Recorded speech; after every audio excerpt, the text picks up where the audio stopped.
নবী মুহাম্মদ সাল্লাল্লাহু আলাইহি ওয়াসাল্লাম আল্লাহর নবী এবং আল্লাহর রাসূল, এই কথাটা পরিষ্কার অবস্থায় আল্লাহ কোরআনে জানিয়ে দেওয়ার পরও এক শ্রেণীর মানুষ তাকে বাবা বাবা বলে ডাকাডাকি করত।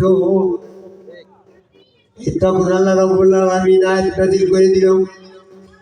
আয়াত নাযিলের উদ্দেশ্য ছিল এটা, তার ব্যক্তিগত পরিচয় যদি বাবা বলা হয়, তাহলে নবী মুহাম্মদ সাল্লাল্লাহু আলাইহি ওয়াসাল্লাম যে আল্লাহর নবী ছিল এটা অপ্রকাশিত থেকে যায়। তিনি আল্লাহর রাসূল ছিল এটা অপ্রকাশিত থেকে যায়। এই জন্য প্রথম থেকেই আল্লাহ রাব্বুল আলামিন এই বাবা বাবা বলে ডাকা যাবে না মর্মে এখানে কিন্তু আয়াত নাযিল করে দিল। আল্লাহুম্মা সাল্লি আলা